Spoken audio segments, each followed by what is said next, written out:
I have some new ideas about how to do my project spreads.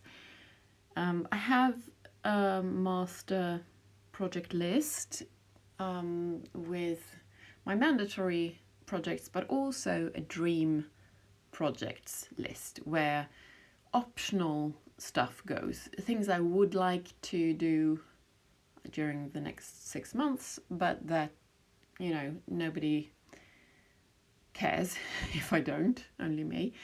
So this is one of those dream projects where I'd like to build strength in my hips and avoid pain in them. So I have divided the spread into 4 parts, 4 quadrants, I think they're called. So the top left quadrant is for sub-projects. How am I going to reach this goal? Strong hips and no pain.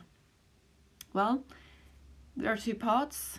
I am adding some exercises to my back exercise program.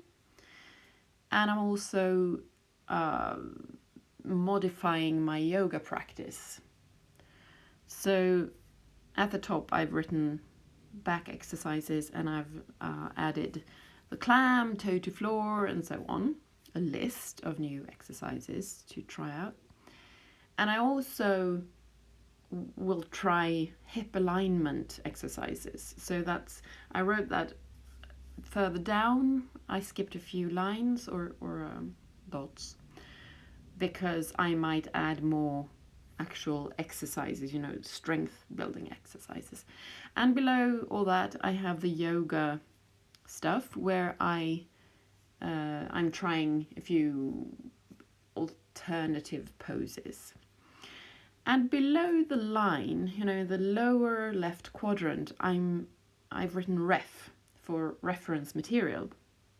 And I got this idea because I'm currently devouring GTD videos and I was reminded of the reference material concept.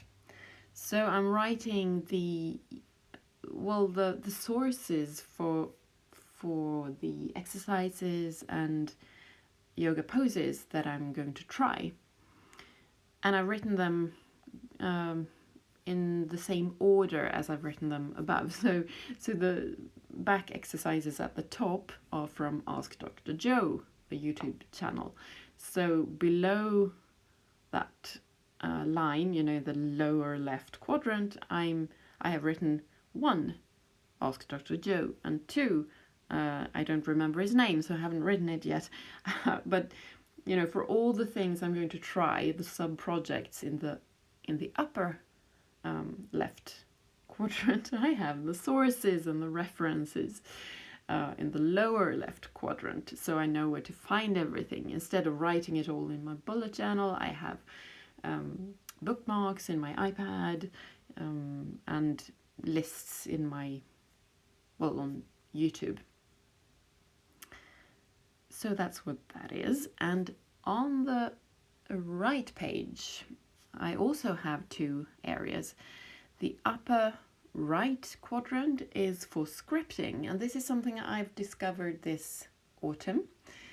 And it really fits into the GTD system because, as the Next Action Associates said in a video I watched recently, a project is supposed to be a description of a perfect outcome. And scripting is meant to, you're meant to verbalize a perfect outcome as if it's already happened, to sort of train your brain to see possibilities and to notice this gap, because you're writing as if something good has already happened and the brain says, hey, this doesn't compute because I'm not there yet, so I have to work to get there. So scripting is sort of a mental, what's it called? When you mental training? No, mental, it eludes me.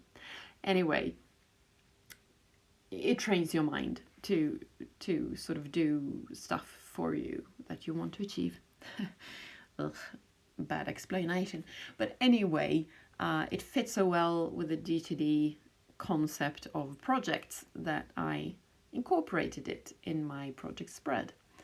So I've written it, and each time I consult this page to see, oh, what were the exercises I was going to try, I can also see this description of the perfect outcome like a kind of goal image that will hopefully motivate me and trick my brain into thinking this has already happened. The lower right quadrant is for someday maybe stuff. So I don't have anything for that yet, for that quadrant. But that could be stuff that I might want to try in the future, new ideas. Maybe somebody says something about how you can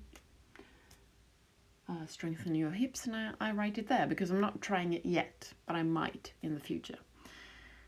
And when this planner is finished, I will transfer everything in the someday maybe quadrant into my someday maybe binder, because I have millions of someday maybe lists, ideas for things I might do. And they survive long beyond an individual planner, so I can't keep my someday maybe lists in the planners because I go through them like butter.